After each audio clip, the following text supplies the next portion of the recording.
So the next process is what? The next process is estimate durations.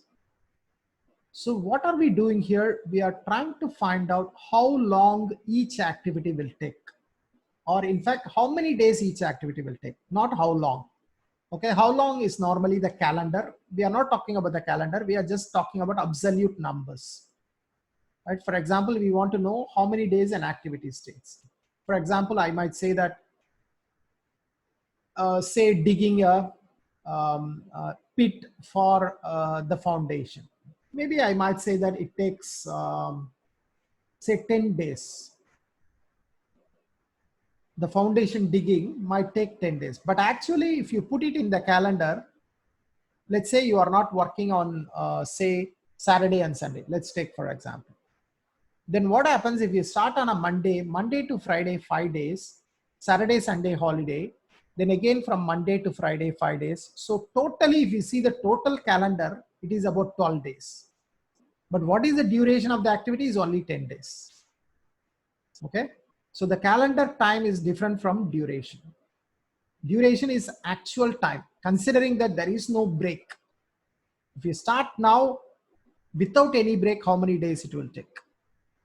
And then when you feed into the actual schedule, of course, depending on your holidays, depending on your non-working days, the activity might be adjusted accordingly. But first, you need to just estimate the duration. Just estimate how much number of periods you need, how many number of days you need. Here, you are not talking about holidays. You are not talking about the calendar. Calendar will come in the next process. Okay, keep in mind. So once again here, what is important? The list of activities is important. I take the list of activities and then I'm going to apply certain techniques to estimate the duration. There are 4 techniques basically. And all these 4 techniques will repeat whenever we do estimation. There are 3 processes that talks about estimation in PMBOK guide. Number 1, estimate durations. Number 2, estimate costs. Number 3, estimate resources. So we have 3 processes that talks about estimation. 1 estimate time, 1 estimate cost, 1 estimate resources. All of them use the same technique, right? Analogous estimating, parametric estimating, 3-point estimating, bottom-up estimating. All the methods, right? All the processes use the same techniques. So if you understand one process, it's almost the same in the other process also. The fundamental underlying principle is the same. There is no difference. Now let's look at what is analogous estimating.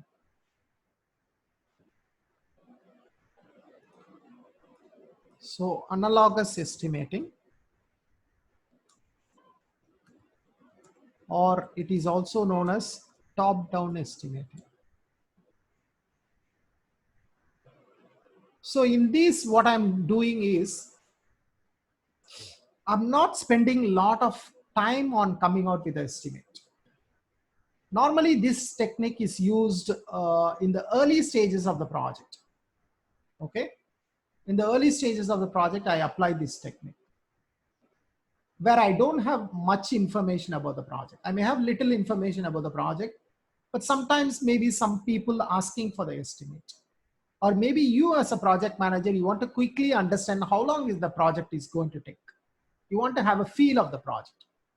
Then you may be using analogous estimating. So what is analogous estimating? Looking for similar projects done in the past. Okay, looking for similar projects in the past. Maybe like I look at, okay, last year we constructed a house which is 2,400 square feet, which took about like 7 months for us to complete. Now this project is also more or less the same kind of size. It's about 2,500 square feet. So it should be roughly the same time we can complete, about 7 months or 7.5 months we can finish it. Right? Analogous estimating is just comparing to the previous similar projects and then coming out with a high level estimate. You are not going into the details, you are just doing a high level estimate. That is called analogous estimating. This can be done very fast, quick to estimate. Very quickly you can estimate, but also it may not be accurate, right? Because sometimes, yeah, high level, it may be looking the same, 2,500 square feet, 2,400 square feet, but this customer may have different requirements. Okay, maybe in the previous project, you might not have done landscaping. This project, they might be asking for a landscaping, right? The previous project, there might not have been some kind of like maybe some special work, right? Maybe like in the previous project, you might not have done some interior works. Maybe this project might contain some interior work. So at the early stages, you may not have all these details. So you try to roughly estimate and then come out with the estimate. So this is called analogous estimating. Typically, you do it at the early stages of the project. The second estimate is called parametric estimating.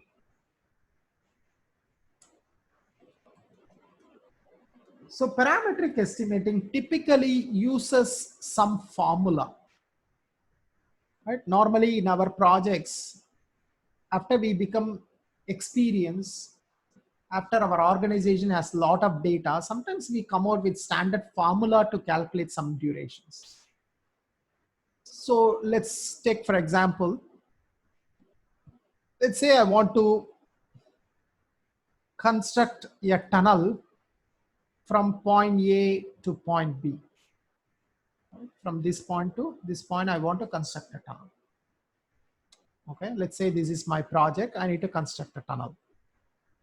I start from this point and I have to finish at this point. The tunnel has to be ready.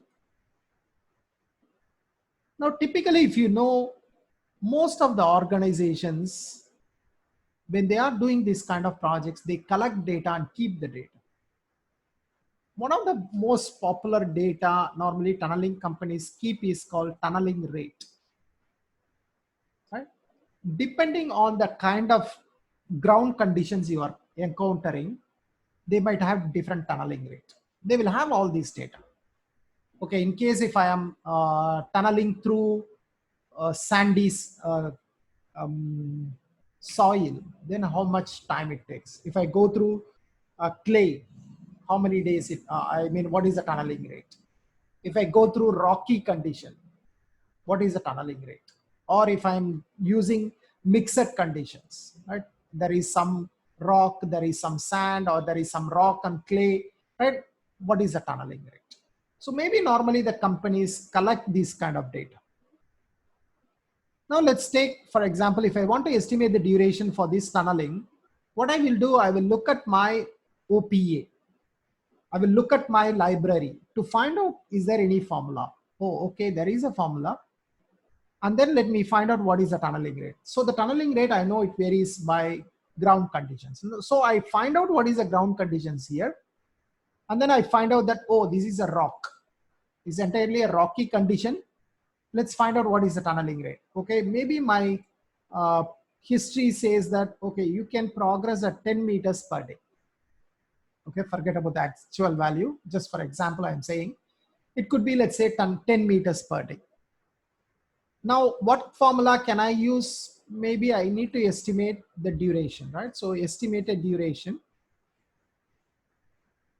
equal to, let's say, distance divided by tunneling rate. A simple formula, right? Distance by the rate, speed or rate. So let's say the distance is 1,200 meters, right? 1.2 kilometers you need to tunnel. So I can put the value, I know the tunneling rate, then I can estimate that it is going to take 120 days. Okay, let's say this is 1.2 kilometers.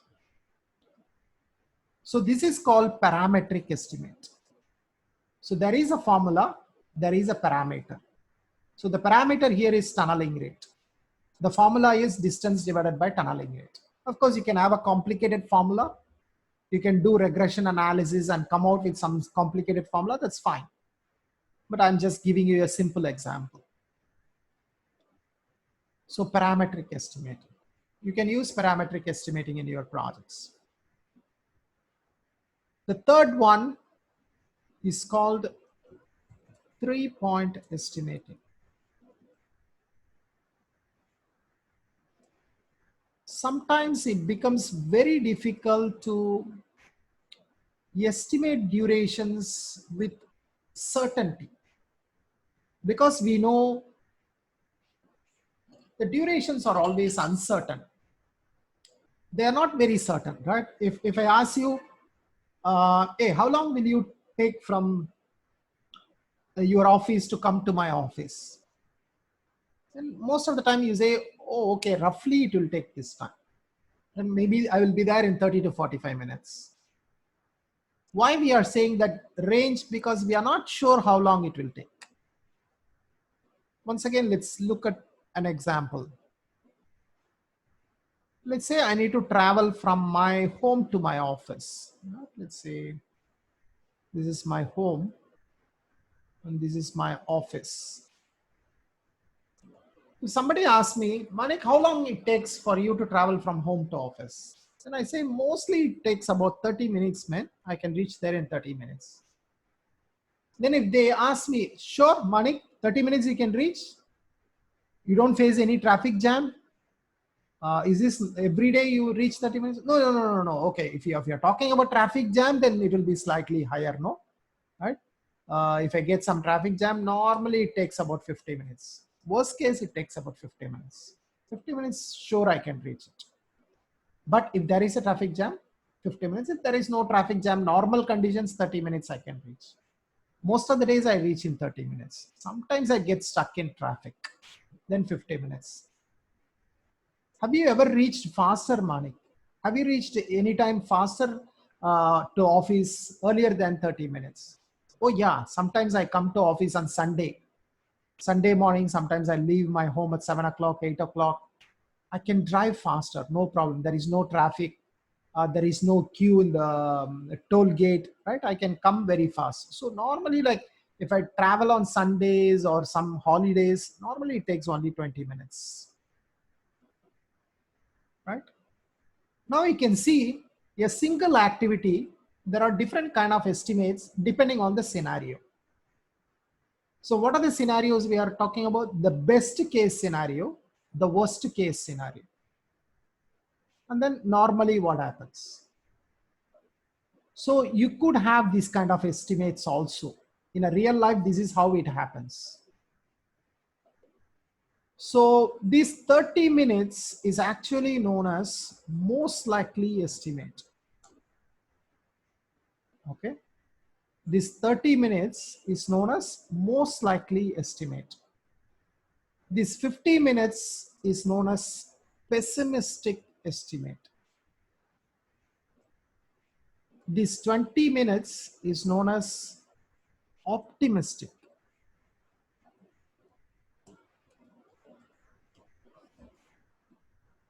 So once again, this could be some data you are collecting from your previous projects, maybe from your experience. Right?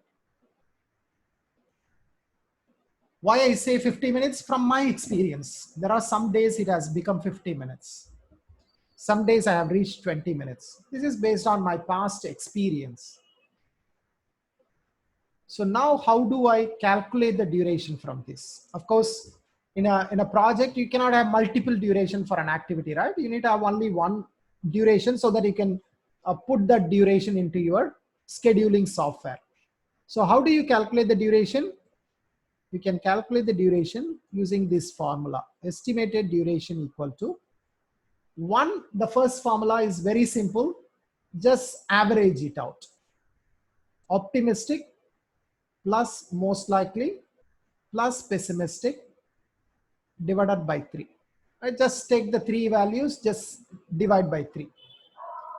20 plus 30, 50, 50 plus 50, 100, 100 divided by 3, about 33 minutes. But I can put the estimated duration as 33 minutes. And this formula is known to follow triangular distribution. Okay, this is known to follow triangular distribution. There is another formula which is much more popular, which is much more makes sense. This is estimated duration equal to optimistic plus 4 times most likely. More weightage is given to the most likely estimate. Why? Because I normally reach in 30 minutes, right? The other two, only when people started asking more questions, I started telling them. Why? Because most of the time I reach in 30 minutes. Yes, sometimes it might be 50 minutes, worst case. Sometimes, yeah, sometimes I might reach 20 minutes, but 30 minutes is something I do reach regularly. If I travel 10 times, maybe like 6, 7 times I will reach in 30 minutes. Maybe 1 or 2 times 30 minutes, 1 or 2 times 50 minutes, 1 or 2 times maybe 20 minutes. So that's why we want to give more weightage to the most likely. 1 weightage to optimistic, 1 weightage to pessimistic, but 4 weightage to most likely. Divided by the denominator is the sum of the weightages. 1 plus 4 plus 1. So the denominator will be 6. So you can use either the first formula or the second formula. The first formula is known to follow triangular distribution. The second formula is known to follow beta distribution. Or this is also sometimes known as PERT estimate. Right? Most of you might have heard about PERT. During our college days, we might have learned CPM PERT. Right? PERT takes into account the uncertainty in activities. Right? That is what is this formula. So you can use either the triangular distribution or beta distribution.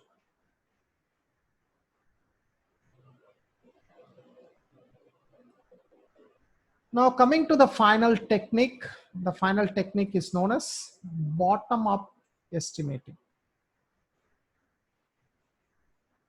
This is what normally most of our scheduling people do. So what is bottom-up estimating? You go into the details of each and every activity. You look at how much effort is needed to do each activity. You try to calculate, okay, if I want to dig a pit, right? I need to estimate how much is the volume. Based on the volume, I look at what is normally the productivity of the workers. If I put the workers, the duration will be different. If I put an excavator, the duration will be different. So depending on whether I put workers, whether I put machinery, depending on that, my productivity might change. So from that, I might find out what is the duration. So I go into the details of each and every activity. What is the effort needed? And from that, I estimate duration. I look at what resources I'm going to deploy. What is the productivity level of those resources? What is the amount of work that needs to be done? So we go into a lot of details, right? This can be done only at the later stage of the project when you have almost all the details already. Upfront, you cannot do it, right? So here, this is takes time to estimate. The estimation will take time. You need to put people to work for some time, but produces more accurate estimate. It's exactly opposite to analogous. Analogous or top down is very quick to estimate, but may not be accurate. Whereas bottom up estimating takes a lot of time to estimate, but more or less it's closer to accurate. Still, it may not be accurate, perfect, but closer to accuracy. So these are the 4 techniques you can use to estimate durations: analogous estimating, parametric estimating, 3-point estimating, and bottom-up estimating. Excuse me, can you explain more about parametric estimating? Just parametric. Parametric is mainly where you have a formula. Normally, based on your experience, your project, you may establish some formulas.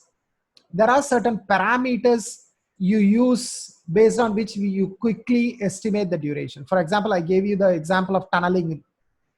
Tunneling, normally we have a tunneling rate we establish, right? And then probably you have a formula like distance divided by the tunneling rate. So from that you could quickly come out.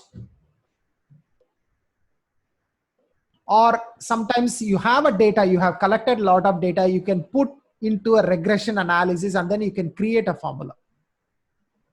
You have an Excel, right? You can use the Excel to run the data. Like maybe for 10 projects, you have a data, you run the data and then you can create a formula.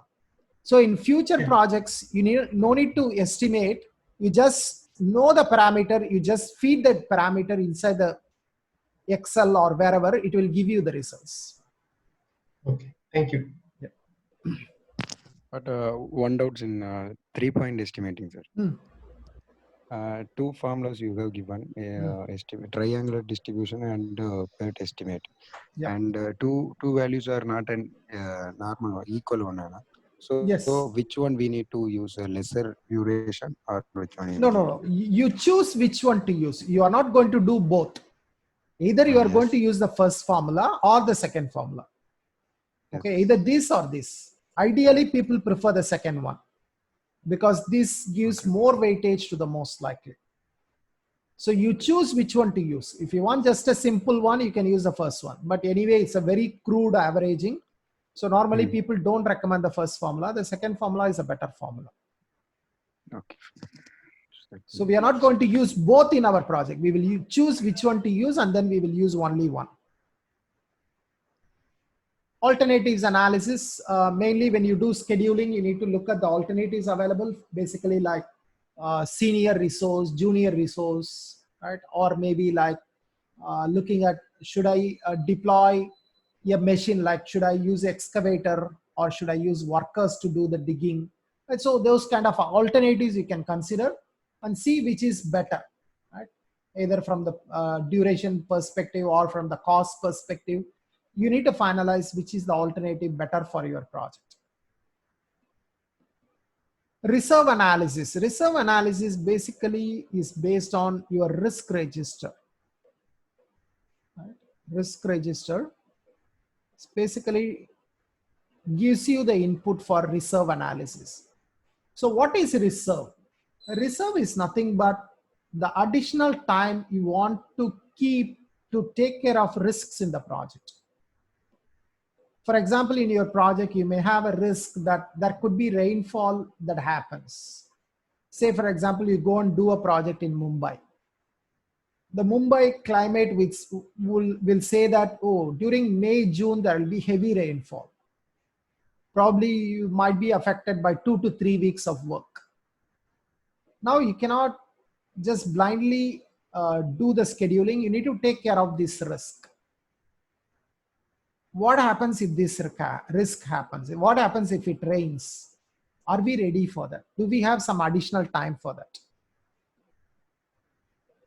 Or sometimes there is a risk that you are importing a machine from overseas. This might be stuck in the customs and there may be like you are waiting for 1 month for the customs to release the machine.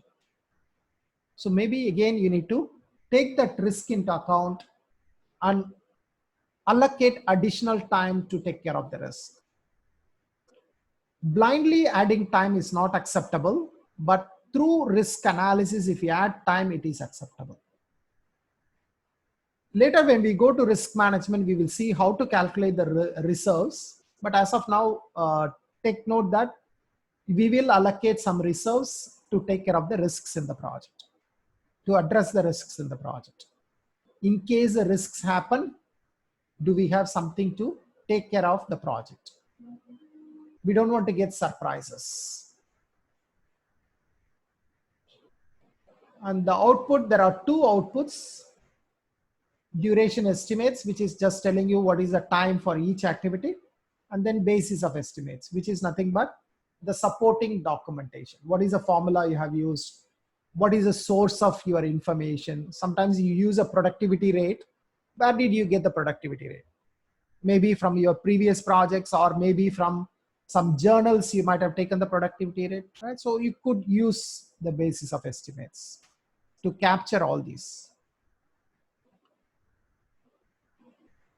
And then when we do estimating, you also have to take note of certain concepts that are important. Like for example, law of diminishing returns. We should understand that just increasing the resources doesn't bring down the duration automatically. Say for example, let's say I need to paint a room, right? Let's say this room I need to paint. Let's take, for example, that one worker will take 10 days to complete this painting. Okay, one worker will take 10 days to complete this painting.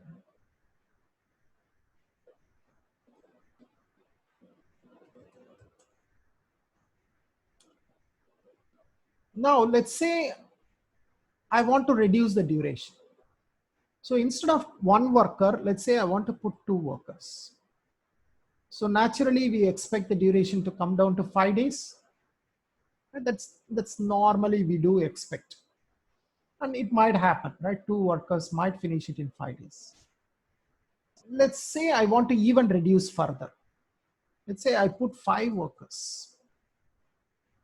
Now, we might expect the duration to come down to 2 days. But in a real life, this might not happen. Right? This might not come down to 2 days. It might be lesser than 5 days, but it might not be just linearly reducing. Maybe here we might be taking 3 days instead of 2 days. And even worse, if you put 10 workers, right? If we just divide, it should be just taking 1 day, right? One worker 10 days, 10 workers should take 1 day, right? Again, this is not possible, right? Popularly in project management, they used to say, right? Project managers are expected, right? If I give you one mother, she delivers in 10 months, but I want to give you 10 people, I want the baby in 1 month, right? So that's not possible. If 10 months is 10 months, even you put more people, the duration will not come down. Right? Say, for example, I have one machine. I put 2 workers doesn't mean the duration is going to come down. The one machine is going to produce only that productivity. Just by putting 2 people, it's not going to come down. Yeah, unless, of course, we are talking about 2 shifts, that is a different thing. But in the same shift, if I put 2 people sitting side by side, it's not going to bring down the time.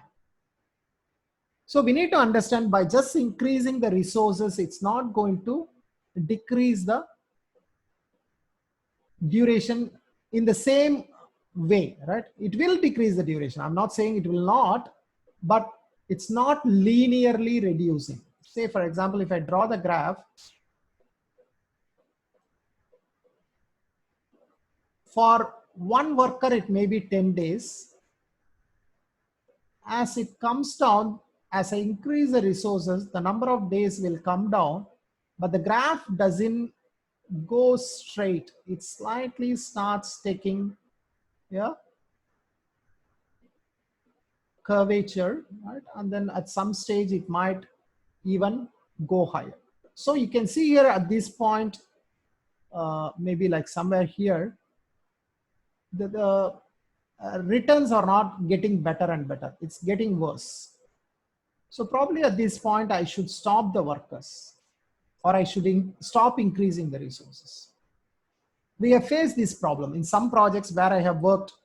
The customer will come and say, hey, Manik, why don't you put more excavators here? At some of the excavation projects I'm involved, people will come and say, Manik, we see you have deployed only 2 excavators. Why don't you put 4 excavators?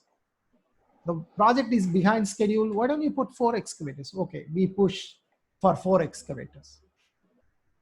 Now still they are not happy. The next meeting they come, they say, why don't you put 8 excavators? And it's not blindly just increasing machinery. It doesn't produce output. Just 2 excavators, each excavator might be giving you 300 meter cube every day. When it becomes 4 excavators, you might not be getting 300 meter cube. You are only getting 250 meter cube.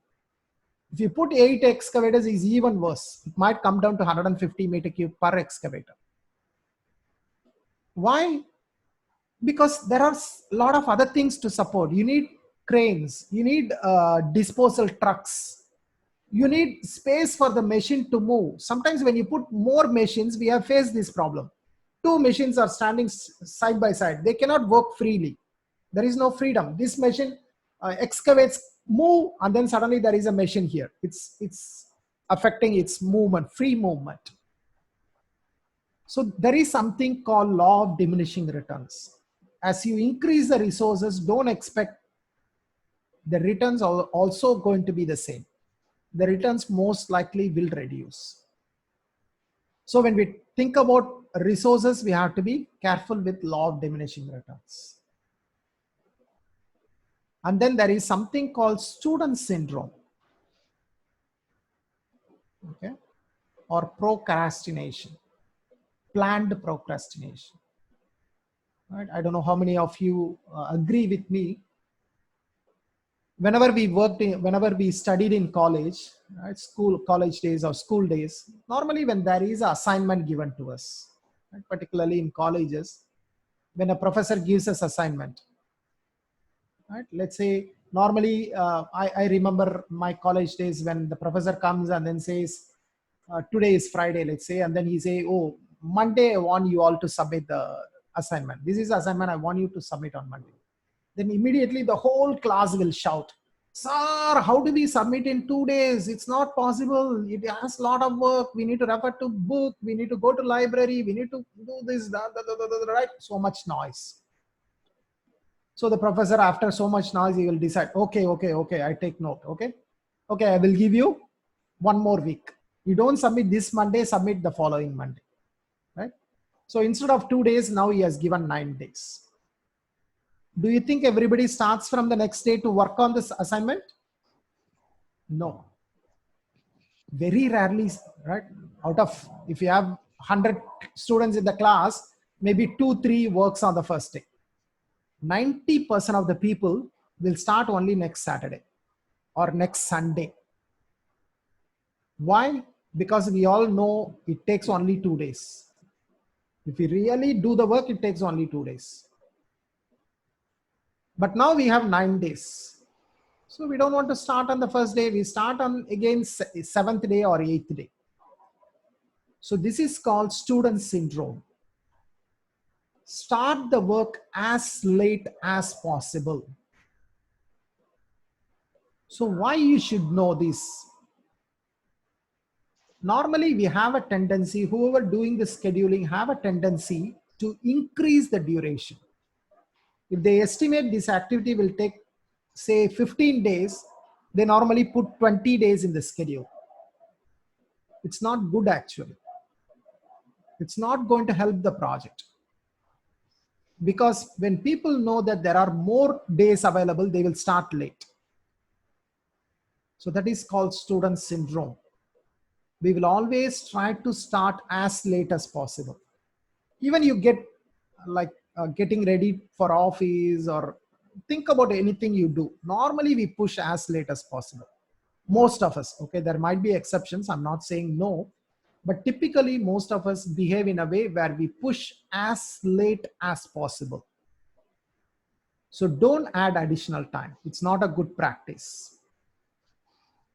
A very similar concept is called Parkinson's law.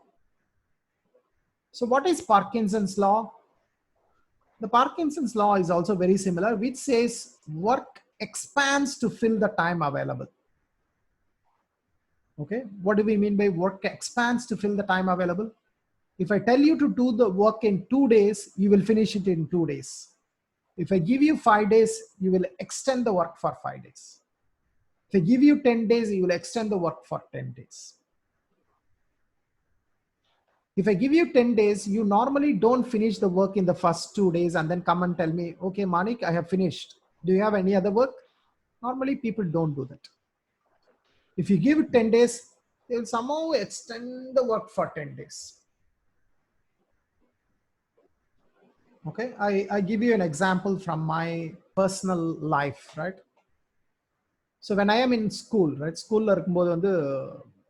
whenever we are writing these annual exams, right, not annual exams, these term exams, quarterly, half yearly, term 1, term 2, right? So the exams la எழுதும்போது what they will do in our school they have this practice.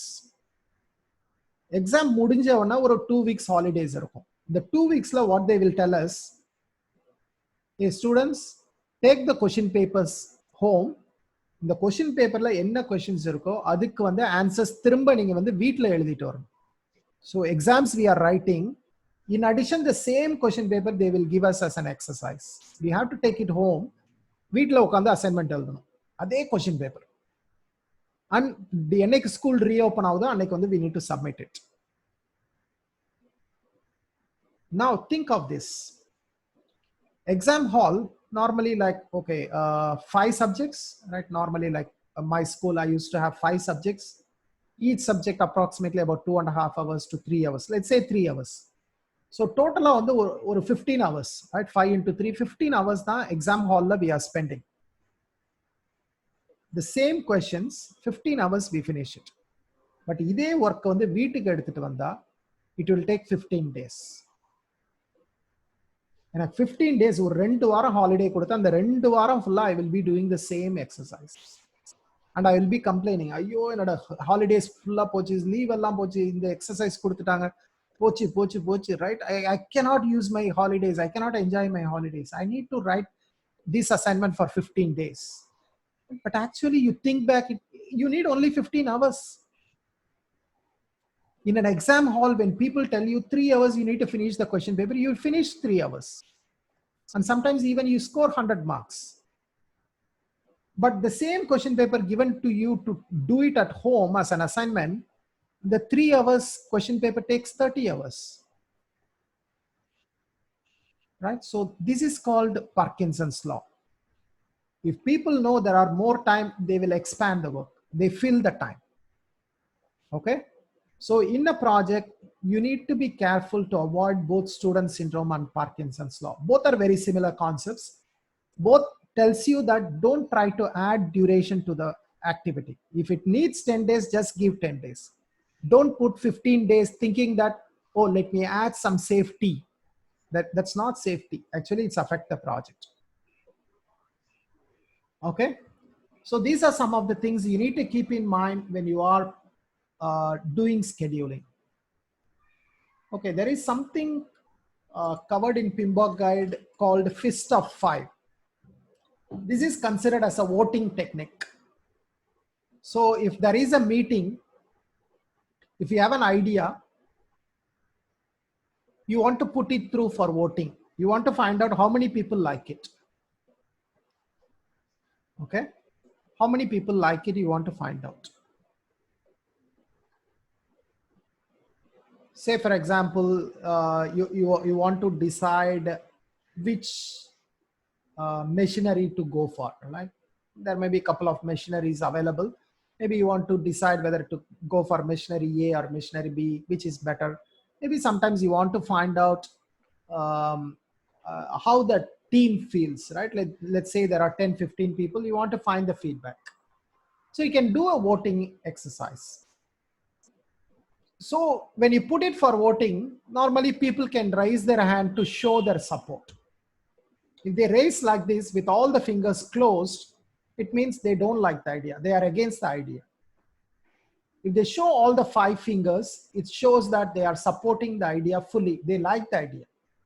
So anything in between, like 1 finger, 2 finger, 3 fingers, it all shows the level of support. 1 means the least support. I don't like the idea, but maybe like, yeah, a little bit. 2, maybe like, yeah, I like it, but I think I want to change still something. 3, maybe okay, I think we can go ahead. 4, okay, more or less I'm supporting. 5, full support. So this is what the options given to the team members. When somebody shows 3 fingers or more, I'm fine with it. I'm not worried about them. But anybody showing less than 3 fingers, I want to get a feedback from them. Why they don't like the idea. I want to talk to them. I want to take their inputs and then try to refine the process again. And then again, I go for the voting, right? So this process might go on a couple of times until everybody, right, raises at least 3 fingers. We don't want any of this. So process continues until consensus is achieved. That is, everyone shows at least 3 fingers. Okay, until that level, I might continue the discussion. So this is called fist of 5 or fist to 5 voting technique.